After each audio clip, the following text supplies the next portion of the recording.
Yo les terriens, ici Sweep et j'espère que vous allez bien car aujourd'hui une toute nouvelle vidéo sur la cosmologie Marvel. Lors de la dernière vidéo, je vous parlais des entités abstraites, de leur rôle, de comment les représenter et surtout des différentes entités abstraites qui étaient présentes dans l'univers Marvel. Aujourd'hui, on va garder cette petite idée d'entité abstraite dans la tête car justement on va parler des avatars. Je vous spoil pas, hein, on envoie direct le générique.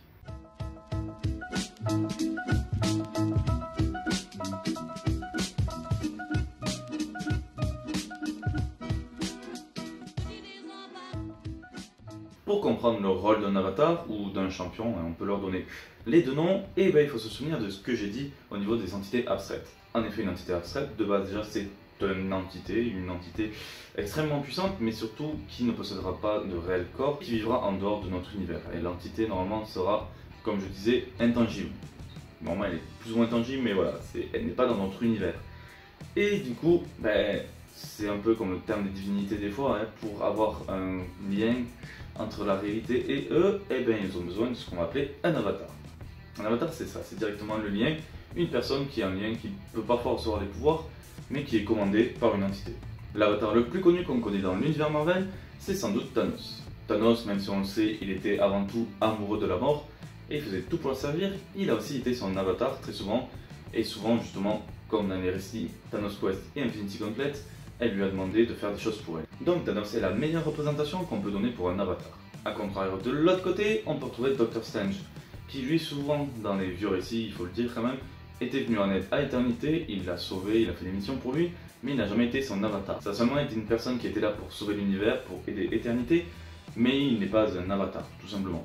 Maintenant que vous aurez compris l'importance d'un avatar, vous aurez compris aussi que les avatars, il peut y en avoir pour tout et n'importe quoi, car chaque entité abstraite peut en avoir un. Nous avons vu déjà Thanos qui était un avatar de la mort, et à présent nous allons voir d'autres avatars qui sont apparus dans l'univers Marvel. Et cela par rapport à chaque entité abstraite. Pour commencer, je vais donc vous parler de deux avatars qui représentent deux entités différentes. Pour comprendre tout cela, il faut en revenir à plusieurs années lors d'un conflit. Maelstrom décidait de détruire l'univers, et la seule personne qui essayait à peu près de l'arrêter était Quasar. Du coup, vu que Infini représente l'univers, si Maelstrom cherche à détruire l'univers, ça revient directement à détruire Infini. Du coup, Infini a fait de Wendell Vogue, donc Quasar est tout simplement son avatar, et lorsque Quasar a massacré et tué Maelstrom, il y a une personne qui n'était pas tout à fait d'accord avec ça, il s'agissait donc d'Oblivion. Oblivion, c'est le néant si vous avez oublié. Oblivion, lui, qui était justement pour la destruction de cet univers qui n'est que du néant, ressuscita de son côté Maelstrom pour en faire son propre avatar. Des années plus tard, il faut aussi savoir que Oblivion a eu un autre avatar en plus de Maelstrom, il s'agissait de Phyla-Vell. Pour comprendre cela, il faut revenir au récit donc, de War of Kings, où Drax et Phyla étaient morts, en fait le mentor les avait plus ou moins tués afin qu'ils puissent retrouver Dragon Lune, et dans cet affrontement, ils ont retrouvé Maelstrom, et ils l'ont vaincu, ils ont même vaincu donc, le dragon de la lune qui possédait Dragon Lune, et Phyla passa un pacte avec Oblivion en devenant du coup son avatar, afin de libérer Dragon Lune.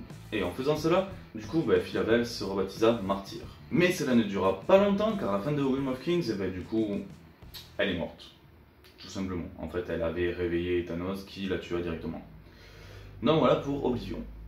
Comme je l'ai dit plus tôt, l'avatar de la mort, il s'agit de Thanos, mais il existe aussi un avatar de la vie, et pour le coup, il s'agit du Magus. Magus, pour rappel, si vous ne le savez pas, je vais consacrer un épisode sur lui, mais il s'agit du penchant mauvais en fait d'Adam Warlock. Si les avatars que je vous présentais plus tôt représentaient les 4 plus grandes entités de l'univers, donc Infini, Éternité n'en a pas vraiment une, mais voilà, Oblivion et la mort, il faut savoir aussi que des entités plus petites ont réussi à en avoir. Et c'est par exemple le cas de Dame Amour. En effet, Dame Amour aussi a eu droit à son petit avatar, et il s'agissait du coup d'une princesse, la princesse Aleta Rwetna Petnan. Compliqué à dire, hein, j'avoue, qui venait donc d'une autre planète, et son but était de séduire plutôt le Silver Surfer. Donc Dame Amour en fit son avatar, mais très rapidement il s'avérait que la princesse voulait beaucoup plus que cela. Et d'après mes recherches, il n'est pas réellement dit qu'elle est devenue un avatar, mais elle a aussi pris des pouvoirs de Sir N à côté. Voilà tout ce que je peux te dire par rapport aux avatars que l'on a plus ou moins croisés, à savoir que du coup il ne faut pas confondre les avatars comme j'en parle avec les héros de Galactus. Tout simplement déjà parce que les héros de Galactus, ils vénèrent Galactus, ils sont au service de Galactus, mais Galactus n'est pas une entité abstraite d'un côté, et aussi de l'autre parce que Galactus n'est pas une entité abstraite. Mais il y a des sujets à ne pas confondre. En effet, déjà par exemple l'intermédiaire. Il a été créé par Seigneur Chaos et Maître Ordre, mais il n'est pas réellement à leur service. Lui-même est une entité et il fait un peu ce qu'il veut. Donc déjà dans ce cas, l'intermédiaire n'est pas réellement un avatar.